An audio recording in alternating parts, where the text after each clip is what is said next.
Bonjour à tous les amis, j'espère que vous allez bien. Comment faire un appartement seul de A à Z? On va regarder ça dans cette série de vidéos. On va le faire ensemble, je vais vous expliquer un petit peu tous les aspects du truc. Je vais peut-être oublier des choses forcément, mais en l'occurrence, il n'y a pas le choix. Dans tous les cas, si ça vous plaît cette série, n'hésitez pas à liker, partager, vous abonner à la chaîne si ce n'est pas déjà fait, activer les notifs comme d'hab.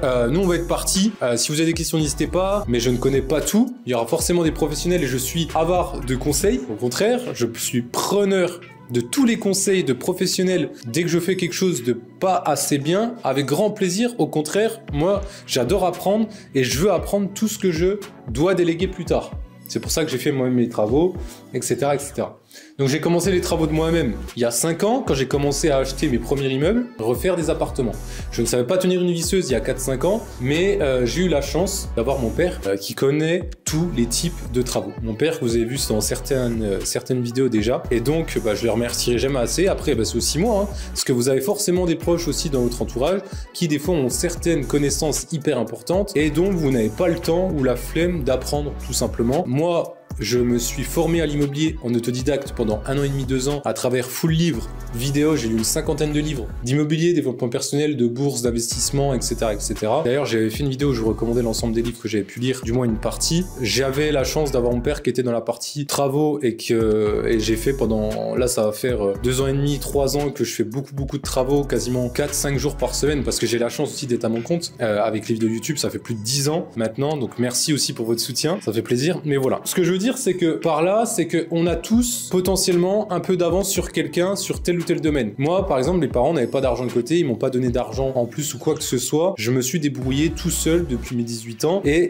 j'étais à découvert à 18 ans, j'avais 0 argent de côté, hormis 1000 balles pour mon permis, donc ça c'est déjà super parce que mes parents me mettaient 15 € par mois de côté pour que j'ai assez pour mon permis. Je crois que j'avais 1004, un truc comme ça. Et ensuite, j'ai financé moi-même mes études en travaillant à côté. Je travaillais tous les week-ends dans un Intermarché, je travaillais tous les étés en tant qu'éboueur à la commune de ma ville de naissance.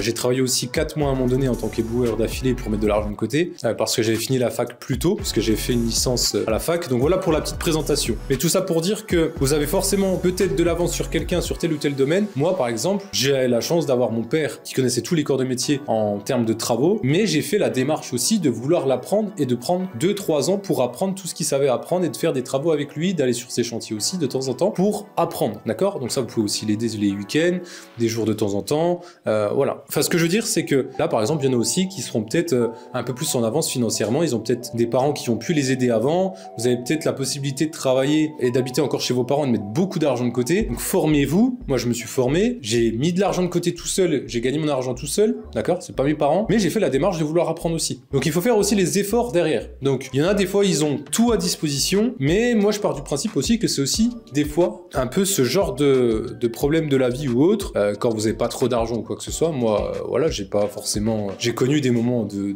grosses galères avec mes parents. J'ai pas trop envie de rentrer trop dans les détails, mais par exemple, j'ai fait des devoirs à la bougie, d'accord ? J'ai fait des devoirs à la bougie parce qu'il n'y avait plus d'élec. Voilà. Mais bon, on va pas rentrer trop dans les détails parce que franchement, je remercierai jamais assez mes parents parce que ils m'ont toujours tout donné. Ça, c'est vraiment, ils m'ont toujours tout donné en termes d'amour, en termes surtout, et c'est là où c'est très compliqué par moment, c'est que par moment, je trouve que vos proches peuvent être vos pires ennemis, comme vos meilleurs alliés quand vous avez des gros projets. Et moi, j'ai eu la chance d'avoir des parents qui m'ont toujours soutenu dans mes projets et qui m'ont jamais bloqué. J'ai voulu faire une école de foot. Je l'ai fait. J'ai réussi les tests, etc. Mais je l'ai fait. Et ils m'ont lancé dedans.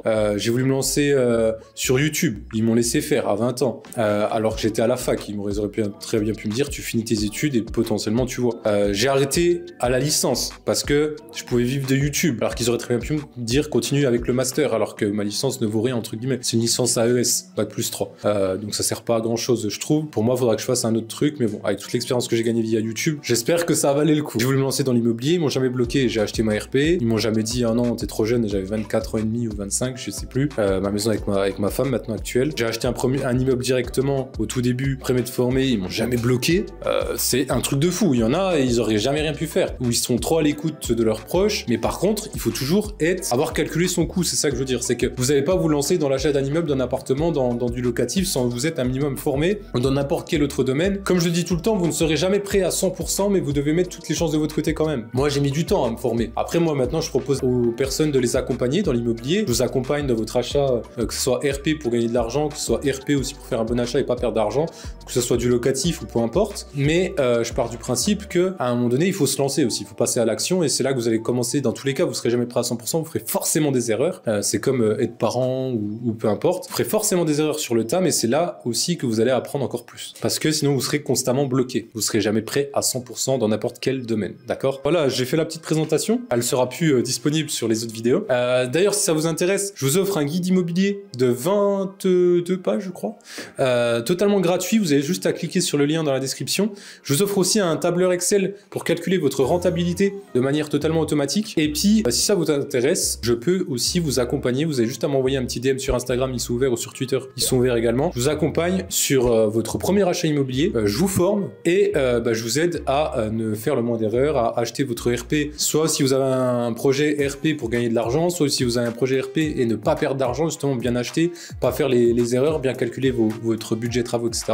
Ou aussi pour des projets locatifs, que ça soit, moi j'accompagne des personnes seules, j'accompagne aussi 2 amis qui veulent acheter un immeuble directement, qui sont associés en SCI, donc je les accompagne de bout en bout. D'ailleurs, je vous présenterai petit à petit des témoignages de personnes que j'accompagne, mais ça, j'ai tellement de vidéos avant, mais ça on verra ça plus tard. Donc comment ça se passe au niveau des travaux, faire vos travaux de A à Z, j'oublierai peut-être certaines choses. Premièrement, vous faites vos plans, d'accord? Vous faites vos plans, c'est le plus important.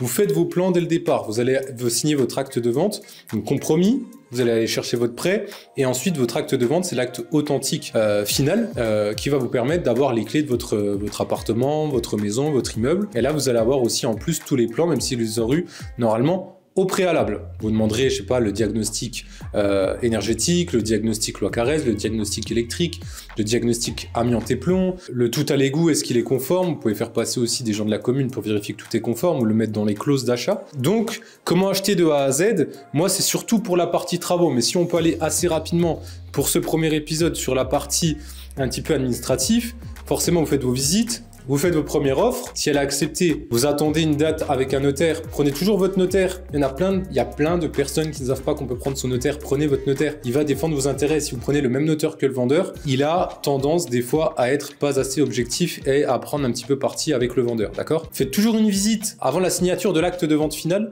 parce que une fois le compromis signé, donc c'est après que l'offre soit acceptée, vous signez votre compromis avec un rendez-vous chez le notaire. Donc à distance, si le vendeur a son notaire et que vous prenez votre notaire, ça va être à distance, vous faites une visio par exemple, vous allez chez votre notaire, le vendeur va chez son notaire, c'est pas dans la même ville, vous faites à distance, moi c'était le cas sur mon premier immeuble, et donc après vous allez avoir 60 jours je crois, je sais plus c'est combien de jours, 45-60 jours, pour avoir votre premier crédit immobilier, enfin avoir votre crédit immobilier, donc il y en a plein qui ne savent pas, mais il y a des gens que je connais qui ont fait 10 banques pour un prêt. Il faut jamais perdre la motivation si vous avez un bon dossier. Moi de toute façon, les gens que j'accompagne, il y en a que je refuse, parce que je pense que le profil est trop léger pour l'instant, le profil en question ne gère pas assez bien son argent pour l'instant. Voilà, faites très attention. Il faudra monter un dossier béton, ça permet de mâcher le travail au banquier. Des fois, vous allez avoir un dossier béton, être super à l'aise, mais avoir l'interlocuteur qui ne va pas. Quelqu'un qui n'est pas, je sais pas, qui n'a pas de sensibilité à l'immobilier ou qui ne croit pas du tout en votre projet, qui vous croit déjà trop jeune ou qui a déjà des a priori sur vous, et ben en fait, vous avez beau avoir le meilleur projet du monde, vous avez beau défendre le mieux possible votre projet,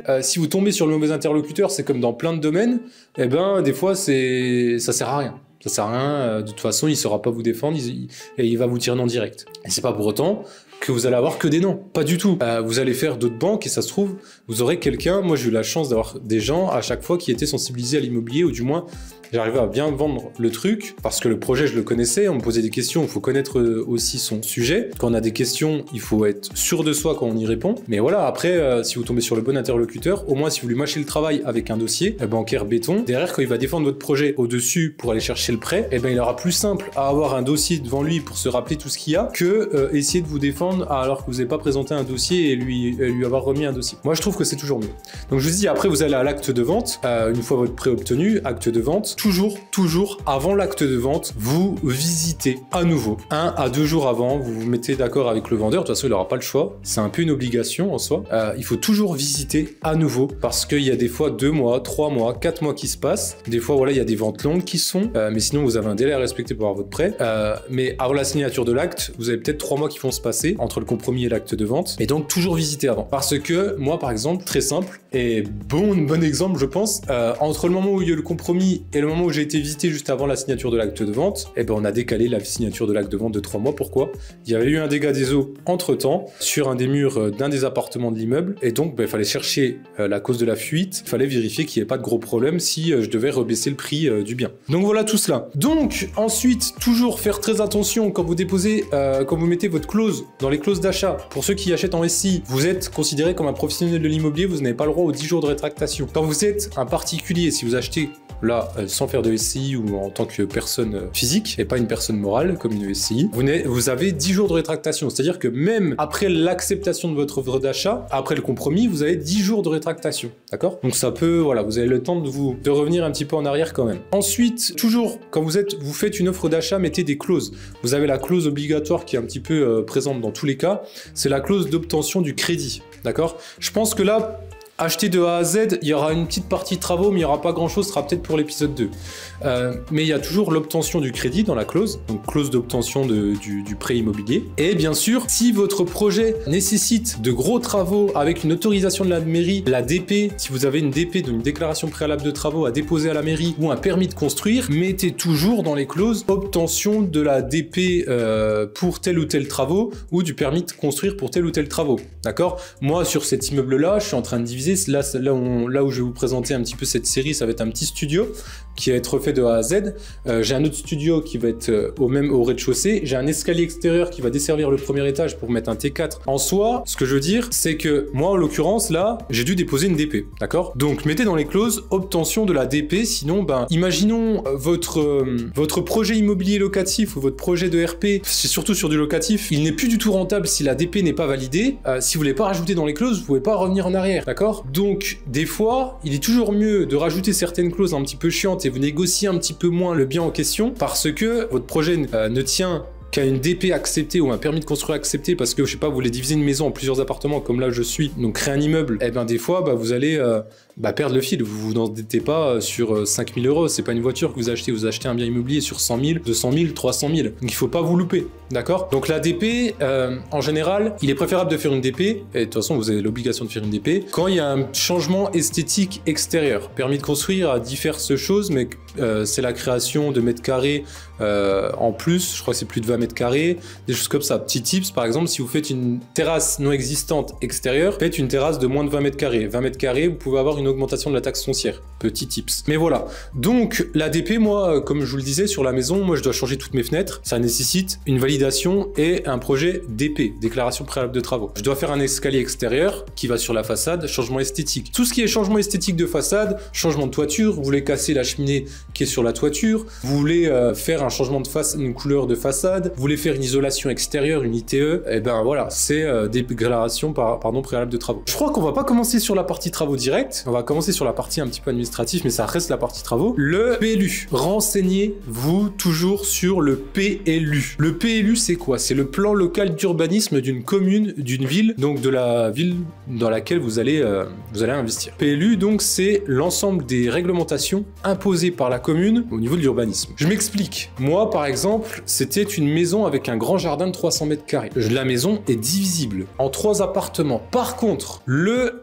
PLU impose 3 places de stationnement par logement. Donc, il faut vérifier que vous avez la place pour faire 6 places de stationnement et que vous pouvez les faire forcément pour aussi manœuvrer. C'est bien beau de dire j'ai la place pour faire 6 places, mais si les gens peuvent pas manœuvrer puis que c'est une galère pas possible à chaque fois pour sortir la voiture et la rentrer et qu'il y a 6 voitures, compliqué. Donc faut penser aussi à tout ça, d'accord? Donc le PLU, c'est le plan local d'urbanisme qui impose certaines règles, et comme je vous ai dit, moi la maison qui est divisée en 3 appartements, elle m'impose, des fois vous n'aurez pas le cas, mais 2 places de stationnement par logement. Donc vous renseignez-vous toujours sur le plan local d'urbanisme. Vous avez juste à appeler la mairie qui peut vous l'envoyer facilement, ou des fois c'est directement accessible sur le site de la mairie de la ville. Mais sinon vous avez juste à appeler et ils vous l'envoient gratuitement. Mais voilà, donc moi je pars du principe que les étapes travaux sont les suivantes pour commencer. Une fois que vous avez tout ça, vous recommencez tous vos plans bruts. Moi les plans bruts je les fais toujours avant le projet pour vérifier que tout peut rentrer. Et faites bien vos plans bruts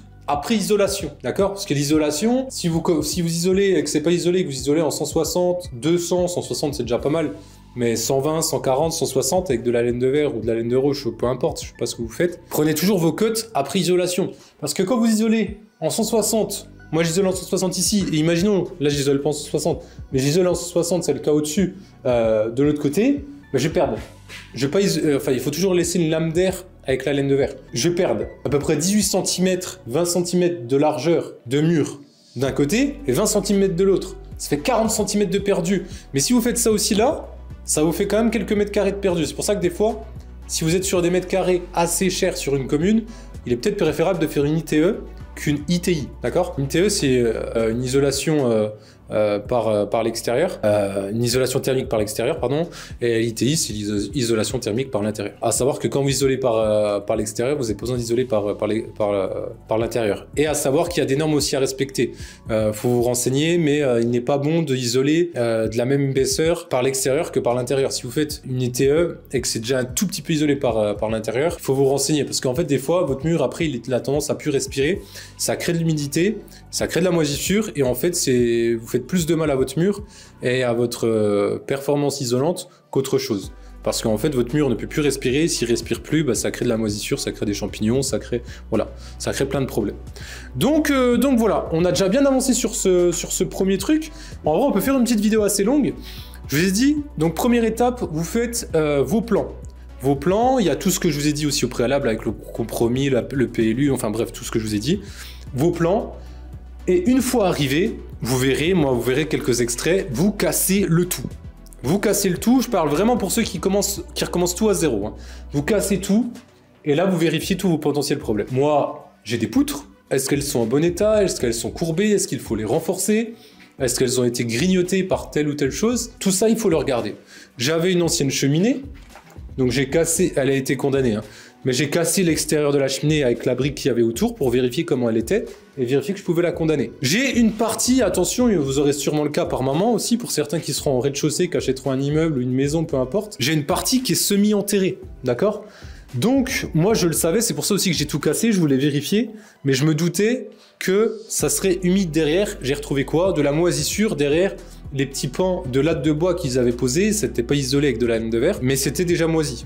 Ça fait peut-être 10-15 ans que c'est posé comme ça. C'était pas pourri de l'extérieur, mais à l'intérieur du mur, c'était moisi. Donc voilà, il y a eu du temps quand même qui s'est passé. Mais moi, je pars du principe qu'il vaut toujours mieux recommencer sur... Enfin, c'est comme ça que j'ai appris avec mon père. Il faut toujours recommencer sur quelque chose de très propre, qu'il faut recommencer tout à zéro, que de cacher la misère et de reculer le problème. D'accord ? Anticipez tout, parce qu'une fois vos cloisons fermées, ça sera beaucoup plus de travail. Si un jour vous avez un nouveau problème d'humidité, de recasser toute la cloison, de faire attention à l'électricité qui passe, de changer toute la laine de verre, que de faire quelque chose de propre directement. Ça va peut-être vous coûter un petit peu plus cher au départ, quelques centaines d'euros, mais ça vous coûtera moins cher plus tard en termes de temps et d'argent. D'accord? Donc là, en l'occurrence, moi je remonte. J'ai de l'humidité sur les murs, comme je vous ai dit, mon mur était un petit peu humide. Donc voilà, donc qu'est-ce que je vais faire? De toute façon, ça, toutes les étapes, je vous les montrerai. Mais je vais gratter mes murs. Ça fait une semaine que je les laisse respirer et que je laisse sécher. Je vais gratter mes murs. Et donc après, je vais isoler toute l'humidité. L'humidité, je vais mettre des plaques de Vedi. Vous pouvez mettre autre chose, hein, mais moi je vais mettre des plaques de Vedi. C'est des plaques performantes, très performantes à l'humidité. Je vais mettre ça parce que j'ai à peu près 80 cm. C'est surtout sur le bas, hein, parce que c'est en partie enterré sur cette façade extérieure. C'est surtout sur le bas. Donc je vais mettre 1,20 m de Vedi. Comme ça, je suis tranquille.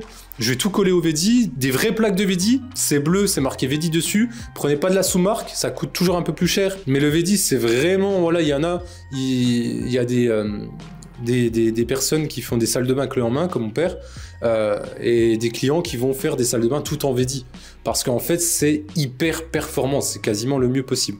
Donc moi, je vais juste... Après, c'est pas le mieux forcément, hein. Il y aura peut-être des professionnels qui me diront « T'aurais pu faire ci ou ça ».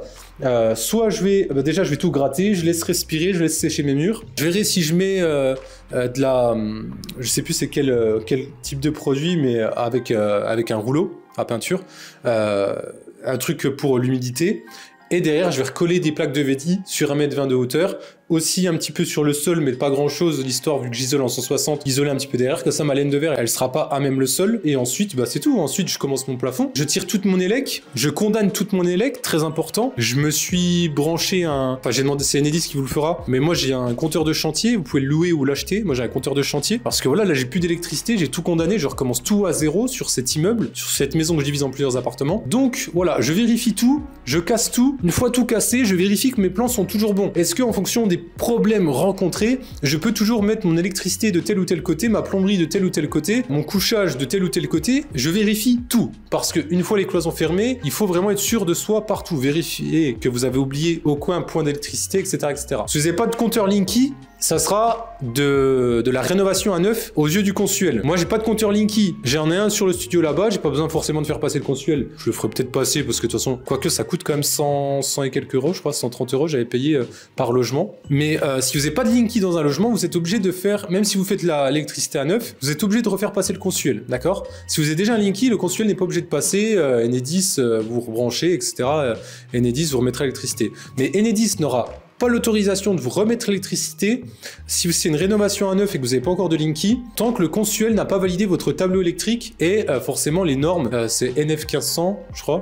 De toute façon, moi je m'imprime tout et je respecte tout, je me tire toutes les legs. J'avais fait ça sur mes anciens appartements, sur l'immeuble de 4 appartements que je vous avais présenté par exemple. Et ben j'ai fait passer le consuel, tout était ok, d'accord? Mais parce que j'ai respecté toutes les normes. Par exemple, dans un séjour, vous êtes obligé de mettre 2 prises RJ45. Dans une chambre, au moins une prise RJ45.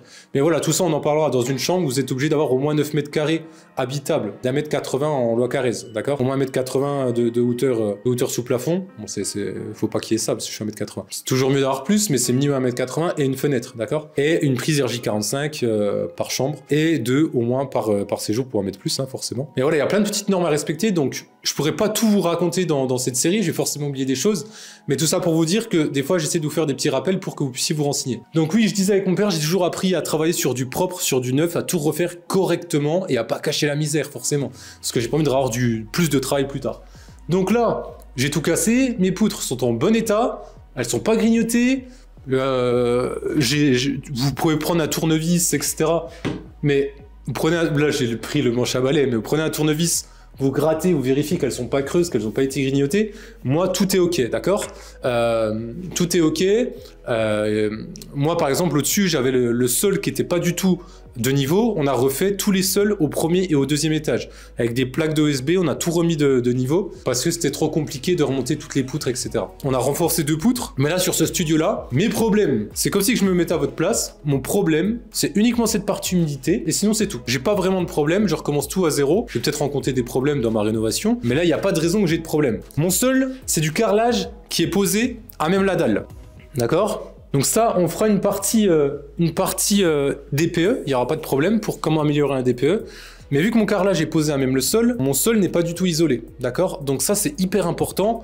Moi, je vais isoler avec des panneaux de polyuréthane que je vais emboîter. Je vais prendre sûrement 8 cm d'épaisseur ou 10 cm. Il faut regarder le R. Le R, c'est la performance énergétique. Vous avez aussi cette note sur la laine de verre, etc. Mais en fait, je vais isoler aussi mon sol parce que je me mets à la place... En fait, moi, je pars du principe que je me mets toujours à la place d'un locataire sur mes logements. Je veux habiter dans le logement. Si je ne peux pas habiter et que je n'ai pas envie, que ça me donne pas envie, pour moi, je n'ai pas fait mon travail et ça ne justifiera jamais que je puisse augmenter mon loyer et aller chercher la fourchette haute de mes loyers, d'accord? Donc moi je veux louer assez cher sur le marché, hein, je fais une étude de marché forcément, etc.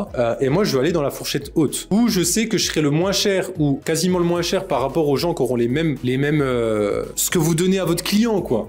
Vous m'avez compris. Je cherche le terme, mais c'est pas grave. Mais par rapport à ce que je propose à mon futur locataire, il faut que je sois au même, bon sur le marché. Donc là, en l'occurrence, moi, je me mets à la place d'un locataire, j'aurai froid aux pieds. Je peux pas poser un parquet à même le sol. Il faut que j'isole. Il faut que j'isole et que ça soit agréable, vu que c'est pas un chauffage au sol, ça va être du chauffage électrique, il faut que ça soit agréable, d'accord? Toujours aussi, vérifier et utiliser votre surface dans des petites surfaces de manière stratégique. Le radiateur, moi, dans les petites surfaces ou même dans les chambres, je le pose toujours sous les fenêtres. là-bas, d'accord? Toujours sous les fenêtres, parce que ça, en fait, sous la fenêtre, je peux pas mettre grand-chose, hormis peut-être un petit meuble, mais je préfère, voilà, si votre radiateur, vous le mettez, par exemple, moi je le mets sur le mur là-bas, en fait, ça va me prendre de la place pour rien, je préfère mettre une grande armoire haute, sinon ça va me bloquer. Donc moi, les radiateurs, en général, je les mets toujours sous les fenêtres, d'accord? C'est des radiateurs très performants qui vérifient et qui peuvent détecter si la fenêtre est ouverte et se mettre en route automatiquement, mais ça on en reparlera plus tard.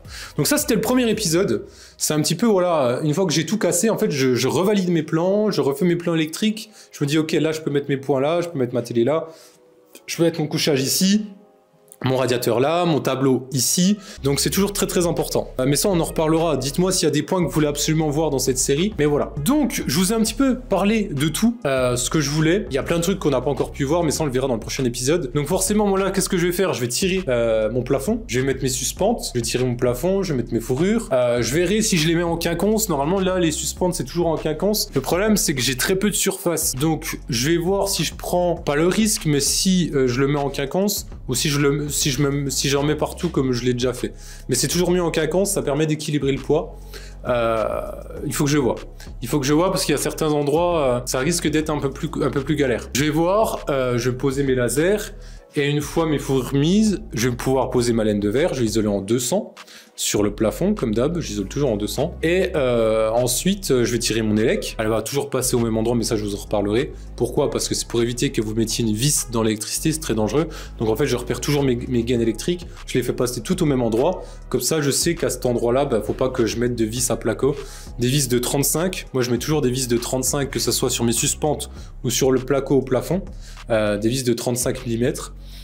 Et des vis de 25 ou 35 sur les murs, mais je mets souvent de la 25 sur les murs. Donc voilà un petit peu ce dont je voulais vous dire. D'ailleurs, je vous offre 45 minutes de call totalement gratuitement. Vous avez juste à m'envoyer un DM sur Instagram ou Twitter pour étudier votre profil et votre projet et vous dire si oui ou non je peux vous accompagner, d'accord? Donc ça, vous avez juste à me contacter, m'envoyer un DM comme je vous ai dit tout à l'heure sur Instagram ou Twitter et on peut mettre en place un call de 45 minutes avec grand plaisir pour étudier votre projet, votre profil et vous dire si oui ou non je peux vous accompagner. Il y en a que je refuse par rapport au profil, par rapport au projet. Je suis toujours transparent. Attention, hein, je dis pas que c'est impossible, mais moi, il y en a des fois que je refuse parce que moi, je veux que ça soit bien fait si j'accompagne quelqu'un, tout simplement. Et sinon, moi, je vous souhaite une très très bonne journée. On se retrouve bientôt pour l'épisode numéro 2. Je vous dis à bientôt, prenez soin de vous. Ciao!